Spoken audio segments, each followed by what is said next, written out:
gain. Donc l'intimité qui amène à la gloire. Donc pendant le peu de minutes que j'ai, je parlerai de l'intimité et je parlerai de la gloire. Amen. Hein? Amen. Trop souvent j'entends des gens, des enfants de Dieu dire, Seigneur, je veux voir ta gloire. Oh, aujourd'hui vraiment on a senti la gloire. Seigneur, on a vu la gloire de Dieu aujourd'hui. Quand tu demandes au peuple de Dieu, gloire les amis. Qu'est-ce que la gloire de Dieu? La gloire c'est quoi? C'est un mot qu'on a tellement banalisé et qu'on ne connaît même pas ce que cela veut dire. Oh, il y avait la gloire aujourd'hui dans le culte. Ok, c'est bien beau. Mais la gloire, c'est quoi? Hein? Voilà pourquoi pendant ces peu de moments, nous allons entrer dans ce sujet pour aller comprendre ce que c'est réellement la gloire de Dieu. Amen. Hein? Je crois que ta vision, ton entendement par rapport à la gloire va changer. Voilà pourquoi nous voulons faire une sorte d'autopsie par rapport à ce mot qui est gloire et nous voulons en parler. Rapidement, nous allons chercher notre texte dans le livre de l'Épître Jean, chapitre 17. Jean, chapitre 17. Nous lirons les versets 20. Non, nous lirons les versets 20, le verset 21 et le verset 22. Jean chapitre 17, verset 20, 21 et 22. Les trois versets, nous allons les lire. Est-ce que nous sommes tous là? J'ai dit au nom de notre Seigneur Jésus-Christ. Ce n'est pas pour eux seulement que je prie. Là, c'est Jésus-Christ qui parle. Je reprends. Ce n'est pas pour eux seulement que je prie, mais encore pour ceux qui croiront en moi par leurs paroles, afin que tous soient un, comme toi, Père, tu es en moi, et comme je suis en toi, afin que eux aussi soient un en nous, pour que le monde croie que tu m'as envoyé. 22. Je leur ai donné quoi?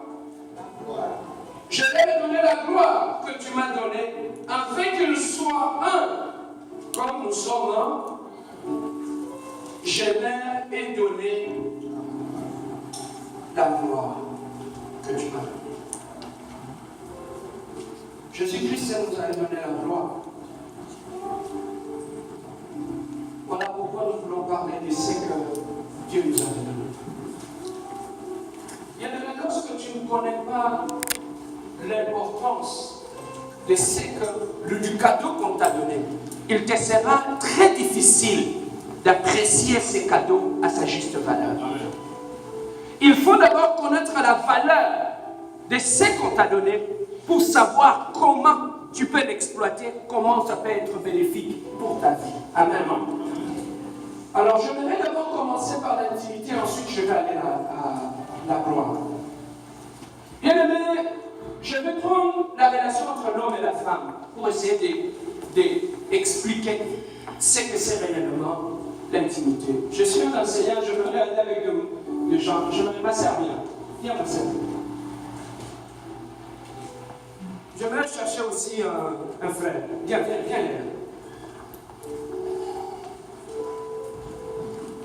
J'aimerais chercher aussi un frère qui peut venir. Papa, come on. Papa, sois ici. Ma sœur, sois là. Amen. Hein? Lorsque j'utilise les images, je crois que ça va être pour que ça puisse rester dans notre cerveau. Amen. Alors, mon papa ici, il a grandi, il a travaillé, et il veut bâtir sa famille. Il a des projets en lui qu'il veut réaliser. Il a ses projets dans son cœur. Il a réfléchi par rapport à ses projets et il veut l'accomplir. Mais pour accomplir le projet qu'il a dans son cœur, celui de bâtir sa famille, il ne va pas le faire tout seul. Il a besoin de cette sœur pour bâtir son foyer, bâtir sa famille. Alors, pendant que lui, il a ses projets en lui, il ne va pas rester bras croisés chez lui à la maison pour réaliser ses projets. Il va commencer à entreprendre des marches pour chercher la personne avec qui il va concrétiser le projet qu'il a dans son cœur.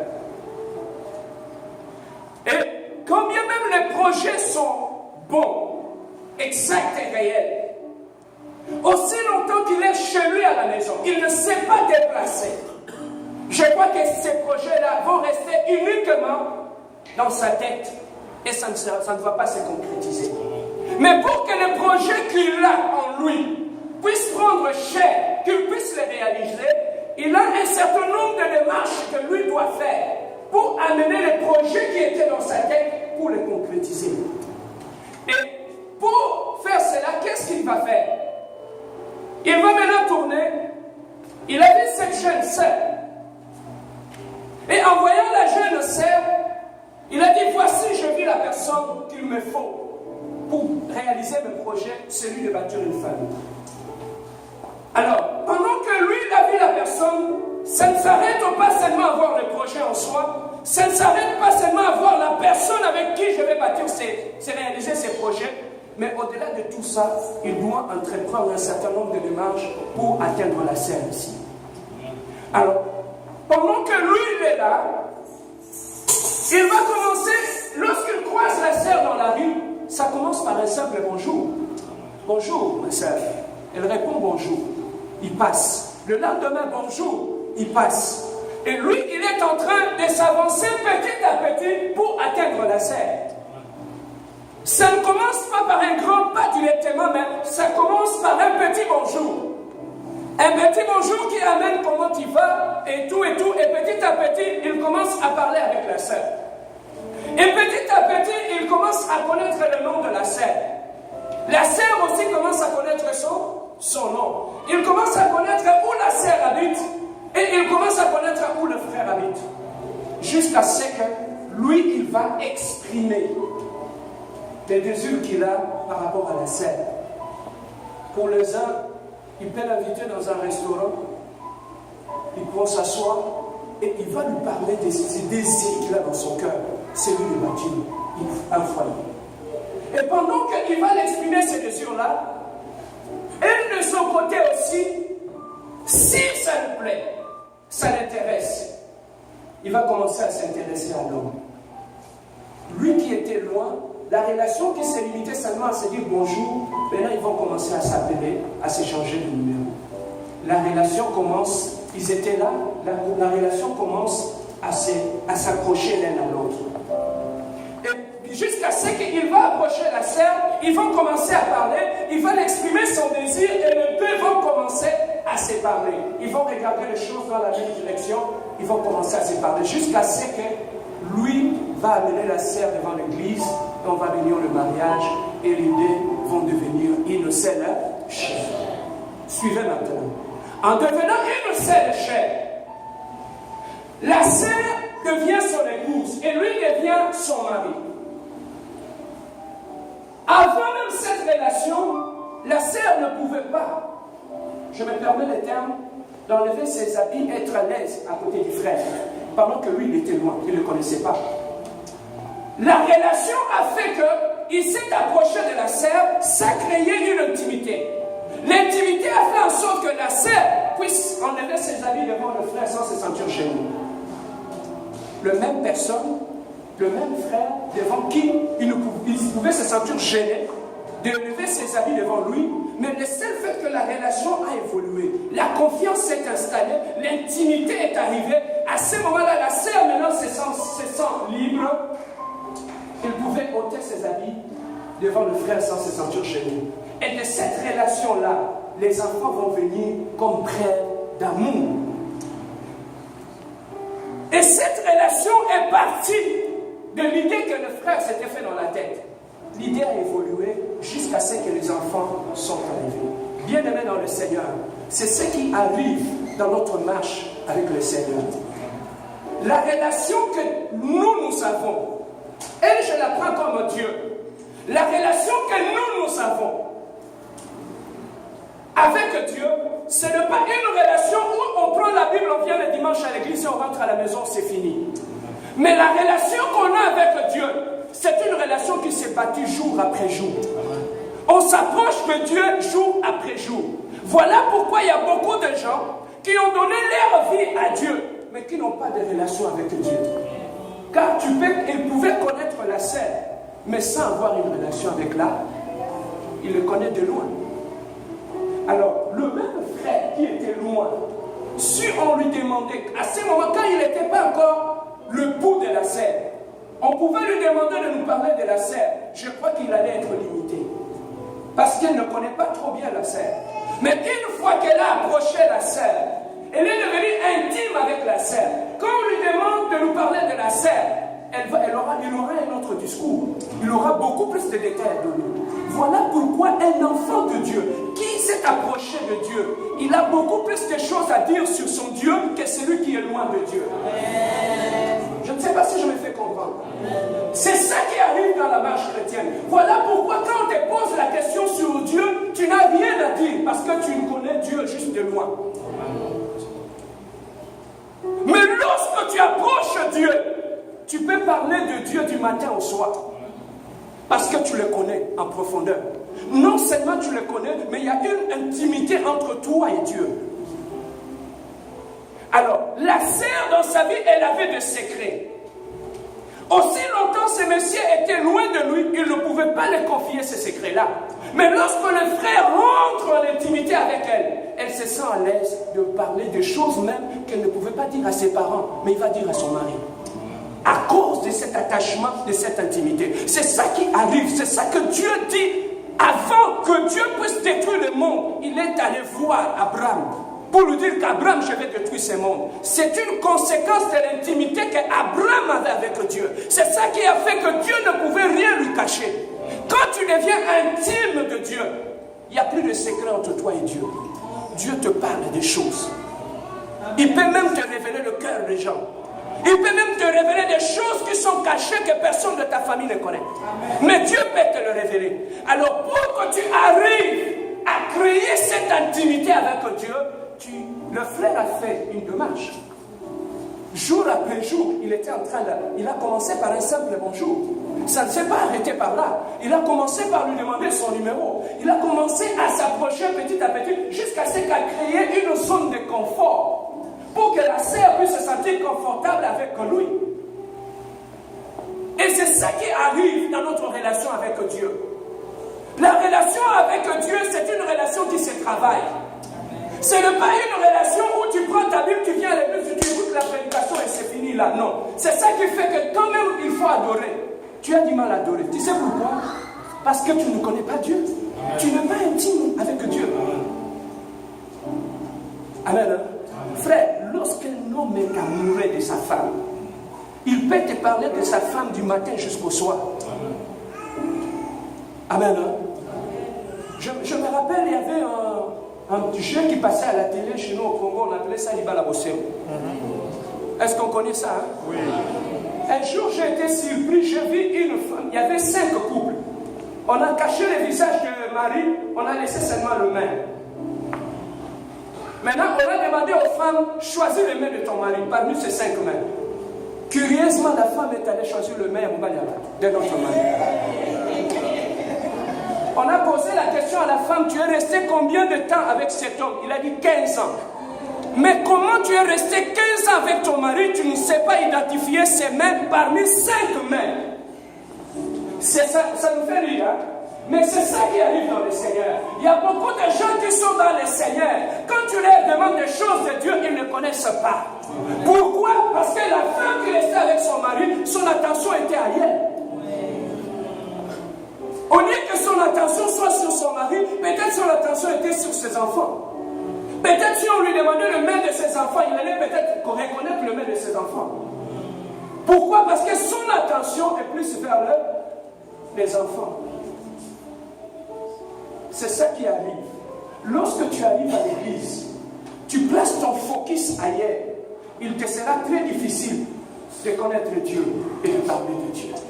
Même lorsque Dieu te visite la nuit dans le songe, il te sera très difficile de reconnaître Dieu. Parce que tu ne le connais pas. Même lorsqu'il y a une visitation nocturne dans ta maison, tu auras du mal à le reconnaître parce que tu ne connais pas Dieu. Lui, il peut être chez lui à la maison. Dès que la femme frappe à la porte, tu sais que quand tu connais bien ta femme, même quand elle marche dans la maison, tu peux savoir, ça c'est ma femme qui marche. Ah, papa Boni. Amen. Hein? Lorsque tu le connais très bien, tu le sauras. On peut prendre 5 chemises d'homme. On te dit de choisir la chemise que ton mari avait portée. Juste quand tu le renifles, tu sais que ça c'est mon mari qui l'avait portée. Même s'il n'a pas mis le parfum, tu connais même l'odeur de son corps. C'est ça qu'on appelle l'intimité. Il faut qu'on arrive dans notre marche chrétienne à entrer dans cette intimité-là. Alors, pour que lui puisse avoir le privilège de connaître tout de la scène, il devait créer cette intimité. Donc, il y a des choses qu'on peut connaître de Dieu, non pas en étant loin. Il y a des choses que tu peux connaître de Dieu. C'est seulement lorsque tu entres dans l'intimité avec Dieu. Et cette relation-là, ça se travaille chaque jour. Le mal qu'on nous a enseigné à l'église, on nous a dit prends ta Bible, va à l'église, prie, après l'église, tu finis, tu rentres à la maison. Voilà pourquoi aujourd'hui il y a des chrétiens qui vont à l'église, qui chantent à la chorale, qui prêchent, mais qui n'ont aucune relation personnelle avec eux. Merci, merci papa. Est-ce qu'on peut donner une belle acclamation? Est-ce qu'on a compris la notion de l'intimité? Donc l'intimité avec Dieu, c'est quelque chose qui se crée. C'est quelque chose qui se travaille. Et comment cela peut se travailler? Tu ne peux pas devenir intime avec ta femme et ou ton mari, mieux le connaître si tu ne passes pas du temps avec lui. Tu veux connaître Dieu? Passe du temps dans la présence de Dieu. Mais pour que cet homme puisse connaître sa femme, il ne va pas connaître mieux sa femme en public devant tout le monde. Des fois, lorsque les gens ne sont pas là, il peut amener sa femme au restaurant, ils sont deux, ils se parlent. Ils se parlent, c'est ce qu'on appelle du cœur à cœur. Où le cœur bat, pour mieux se connaître. Aujourd'hui, bien aimé, s'il y a de mariage qui échoue, tu sais pourquoi? C'est parce que les gens qui se sont mariés, ils ne se connaissent pas. Ils ne se connaissent pas. Ils passent plus le temps à placer leur objectif ailleurs, au lieu de chercher à mieux connaître la personne. Mais bien aimé, pose-toi la question. Comment tu peux connaître ton mari et ta femme quand toi-même tu ne te connais pas? Tu veux faire un bon choix? Commencez d'abord par te connaître toi-même. Et en te connaissant toi-même, ça va t'aider à faire un bon choix du mari ou de la femme. Amen. Amen. Beaucoup de gens échouent dans le choix de l'homme ou de la femme. C'est parce qu'ils ne se connaissent pas. Tu es colérique. Tu vas aller choisir une femme qui est colérique. Tu vois l'échec du mariage, d'où ça vient? C'est parce que tu ne te connais pas. Tu es lent à faire des choses. Tu vas encore choisir une femme qui est lésine. Non. Tu es lent. Il faut que tu puisses choisir une femme qui est courageuse. Amen. Et lorsque tu donnes tes idées, elle prend tes idées et les exécute. Amen. Vous vous complétez. Amen. C'est là que la complémentarité arrive. Donc il faut commencer par se connaître soi-même pour savoir choisir. Dans la parenthèse, je ne parle pas aux mariés. On va commencer aussi à avoir les réunions des mariés. Hein? Là, on va ouvrir. L'Apocalypse, là-bas, ici, je ne vais pas l'ouvrir. Alors, lorsqu'on parle en termes de l'intimité avec Dieu, ça se travaille. Il y a des choses dans ta vie que tu ne pourras que la voir en développant l'intimité avec Dieu. Sans l'intimité avec Dieu, tu ne peux pas voir certaines choses. Dieu, c'est un Dieu, il privilégie ce qui crée de l'intimité avec lui. Alors, nous allons maintenant comprendre que pour que nous puissions voir la gloire de Dieu. Vous savez, Moïse, ils ont marché avec le peuple d'Israël. En marchant avec le peuple d'Israël, arrivé à un moment donné, le peuple était tellement têtu. Vous savez, le peuple d'Israël était têtu à contrôler. Moïse a fait ceci pour contrôler ce peuple. C'était un peuple courant. Jusqu'à ce qu'ils ont commencé à fabriquer des veaux d'or. Dieu a convoqué Moïse. Il a dit, Moïse, viens à la montagne. En allant à la montagne, il a dit, tu vois ces peuples, je vais les exterminer. Parce que c'est un peuple qui est têtu, qui n'écoute pas. Papa, il y a des gens qui sont de vrais leaders. Moïse a dit une chose à Dieu. Il a dit, Seigneur, si tu veux tuer tous ces gens-là, commencez d'abord par moi. Tue-moi et ensuite tu vas tuer ces gens-là. À cause de l'intimité que Moïse avait avec Dieu, ça stoppait la main de Dieu. Dieu a changé sa décision. Amen. Un bon leader, c'est celui qui est capable de mourir pour les autres. Amen. Un bon leader ne cherche pas son intérêt à lui. Amen. Un bon leader cherche l'intérêt de tous ceux qui sont tout autour de lui. Amen. Ce n'est pas le modèle de leader que nous avons dans l'église aujourd'hui, où le pasteur et le paneuf, ses collaborateurs sont misérables. Amen. Et tu viens nous prêcher la prospérité, tu vas nous prêcher l'amour.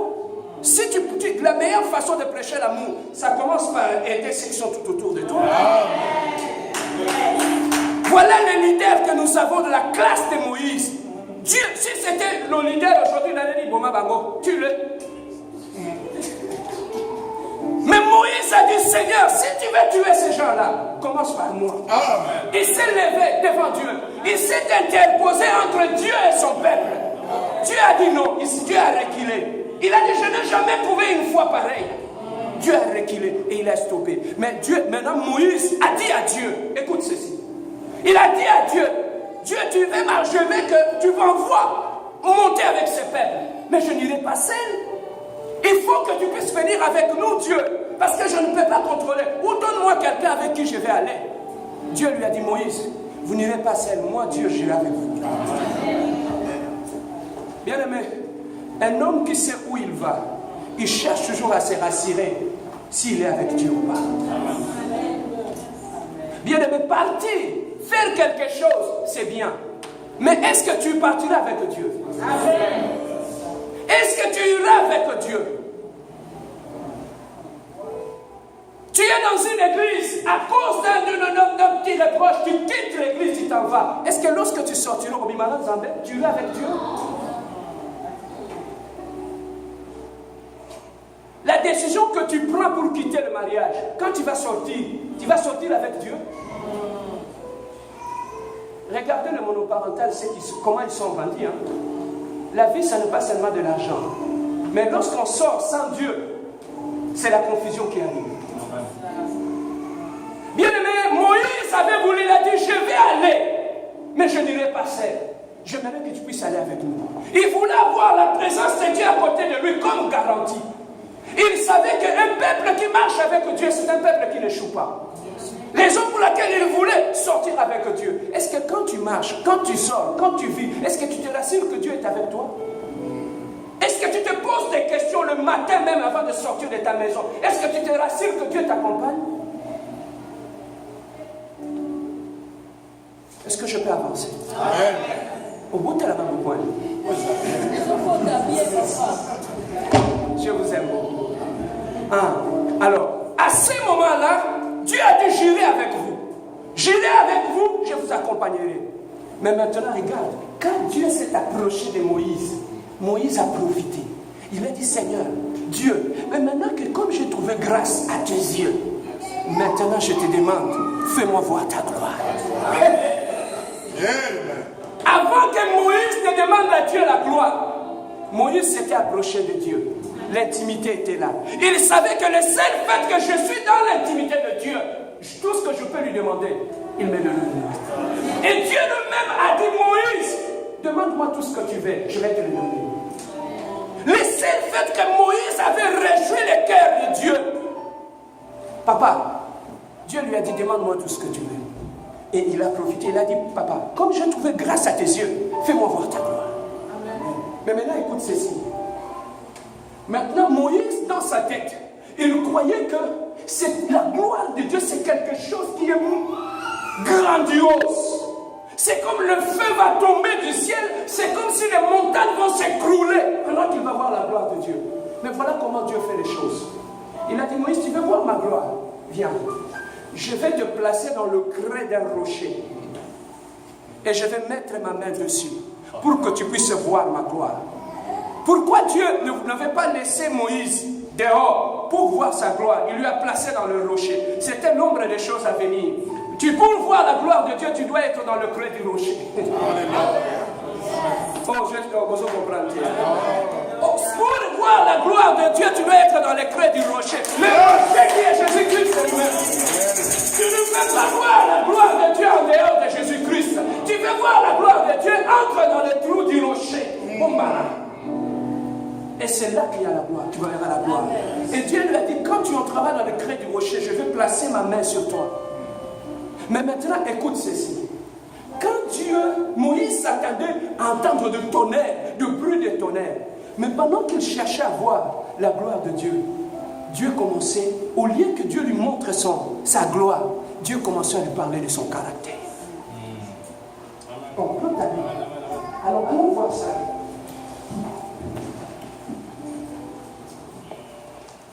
Ésaïe.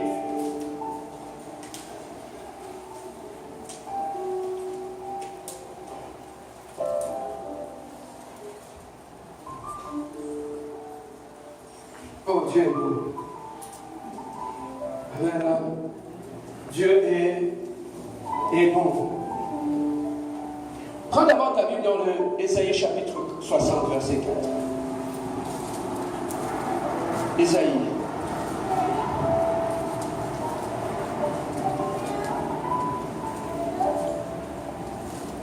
Si quelqu'un a vu ça, il peut lire pour nous. Ésaïe chapitre 60, verset 4.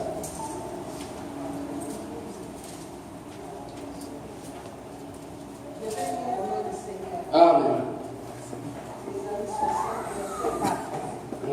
Porte tes yeux alentour et regarde. Tous ils s'assemblent. Ils viennent vers toi. Tes fils arrivent de loin. Et tes fils sont portés sur les bras. Parole du Seigneur. Amen. Est-ce que vous pouvez relire ça, maman?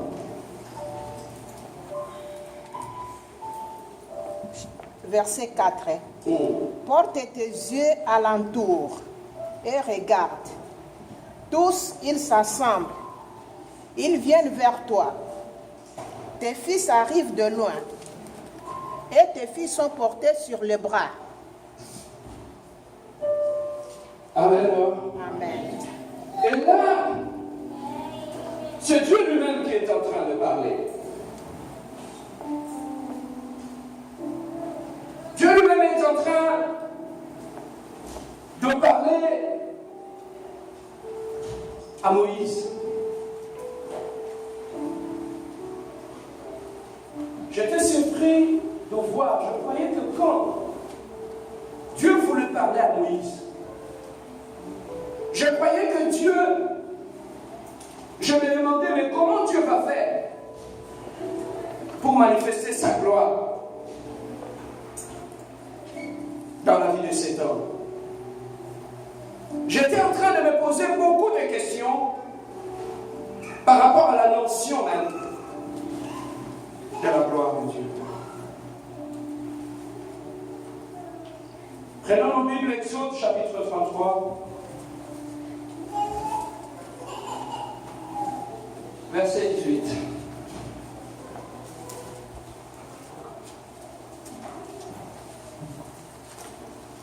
Exode chapitre 33, verset 18. J'aimerais qu'on puisse lire ça et comprendre qu'est-ce que Dieu était en train de faire. Est-ce que nous sommes tous là? Amen. Exode chapitre 33, verset 18. Je lis au nom de Seigneur Jésus-Christ là.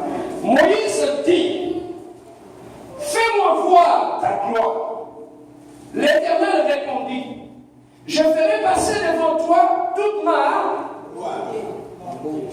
Je ferai passer devant toi toute ta. Mais maintenant, quel rapport y a-t-il entre la gloire de Dieu et la bonté de Dieu? Dieu a demandé à Moïse, Moïse a demandé à Dieu la gloire. Mais au lieu que Dieu lui fasse voir la gloire, Dieu lui fait voir son caractère. C'est que nous comprenons que la gloire de Dieu réside dans son caractère, dans sa bonté. Il dit la bonté, ma bonté est la manifestation de la gloire. Il lui a montré son caractère. Donc la gloire se retrouve dans le caractère même de Dieu. Dans ce qu'on attend, on va continuer.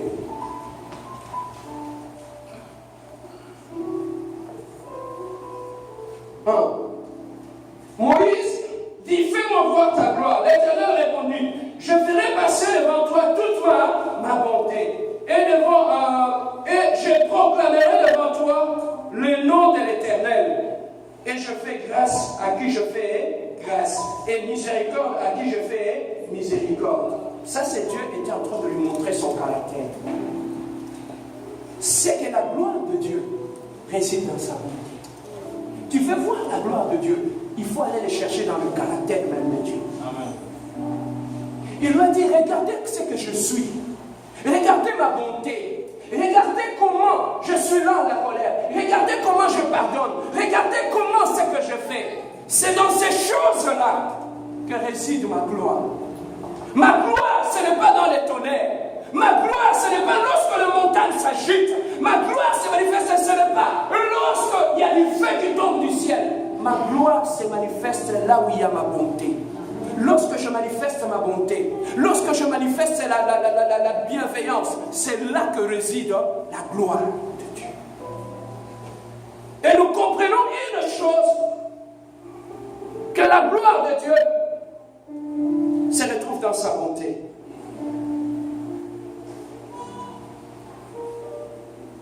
Et nous pouvons aujourd'hui le comprendre. Hier, la gloire de Dieu résidait dans sa bonté, dans son caractère. Mais aujourd'hui, lorsque moi et toi nous sommes devenus des chrétiens, la gloire de Dieu dans notre vie, ça ne peut que se manifester là où il y a le fruit de l'esprit. Ah, cet homme-là, il marche sous la gloire. Quand tu vois ces frères-là, tu vois la gloire de Dieu. Tu sais quoi? C'est lorsque tu le vois manifester le fruit de l'esprit. C'est là qu'il y a la gloire de Dieu. Je ne sais pas si je me fais comprendre. Quand tu vois la bonté d'une personne, quand tu vois la bienveillance d'une personne, quand tu vois la patience se dégager d'une personne, quand tu vois la bonté sortir d'une personne, c'est là qu'il réside la gloire de Dieu dans la vie d'un homme. Tu veux manifester la gloire de Dieu dans ta vie, commence à manifester le fruit de l'esprit. C'est pareil aussi avec notre Dieu. On lui avait demandé de manifester la gloire, lui il a montré son caractère. Mais aujourd'hui, lorsqu'on te demande de manifester la gloire de Dieu dans ta vie, c'est au travers des fruits de l'esprit que tu manifesteras la gloire de Dieu. Amen. Les gens croyaient que il a manifesté la gloire, les gens sont en train de tomber de ses revers. Je peux faire tomber les gens, mais je n'ai pas le fruit de l'esprit en moi. Le fruit, pour avoir le fruit de l'esprit, il faut avoir le Saint-Esprit. Or, le Saint-Esprit, c'est Dieu lui-même en toi. Alors là où Dieu est présent, on ne peut pas le voir dans ta vie, mais on ne peut le voir qu'au travers de fruits que tu dégages, le fruit de l'esprit que tu dégages.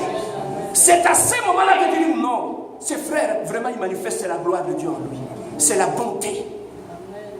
Je ne sais pas, maintenant on comprend. Hein? Ce n'est plus quand les gens tombent, les gens veulent se dire, oh, on a vu la gloire.